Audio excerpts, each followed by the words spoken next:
அனைவருக்கும் வணக்கம். அகத்தியர் ஜோதிட வித்யாலயா அறக்கட்டளை நடத்தும் 4வது மாத கருத்தரங்கம் நடைபெற உள்ளது. இக்கருத்தரங்கில் பேச விருப்பமுள்ள ஜோதிட குருமார்கள், ஜோதிட ஆசிரியர்கள், ஜோதிட மாணவர்கள் ஆகிய அனைவரும் 16/8/2024க்குள் முன்பதிவு செய்யுமாறு அன்புடன் கேட்டுக்கொள்கின்றோம். இந்த முன்பதிவுக்கு காரணம் திறமை மிக்க ஆர்வமுள்ள ஜோதிடர்களை வெளிப்பாட்டுக்கு கொண்டு வருவதே முதன்மையான காரணமாகும். அதனால் பேச விருப்பமுள்ள திறமை மிக்க ஆர்வமுள்ள ஜோதிடர்கள் 16/8/2024க்குள் முன்பதிவு செய்யுமாறு அன்புடன் கேட்டுக்கொள்கின்றோம்.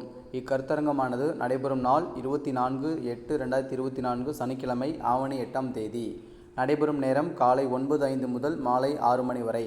நடைபெறும் இடம் சுப்பிரமணியம் கல்லூரி, மோகனூர். இக்கருத்தரங்கில் கலந்து கொள்ளும் அனைவருக்கும் இருவேளை தேநீர் மற்றும் மதியம் அறுசுவை உணவு வழங்கப்படும். இக்கருத்தரங்கத்தின் தலைவர் கருணநாயகன் டி. ரவி ஜெயக்குமார், ஆசிரியர் அண்டு ஜோதிடர், மோகனூர். துணைத் தலைவர் வாஸ்து வி. குரு கணேசன், நாமக்கல். முன்பதிவு செய்ய தொடர்புக்கு 95 97 03 41 29 மற்றொரு எண் 80 72 12 56 87.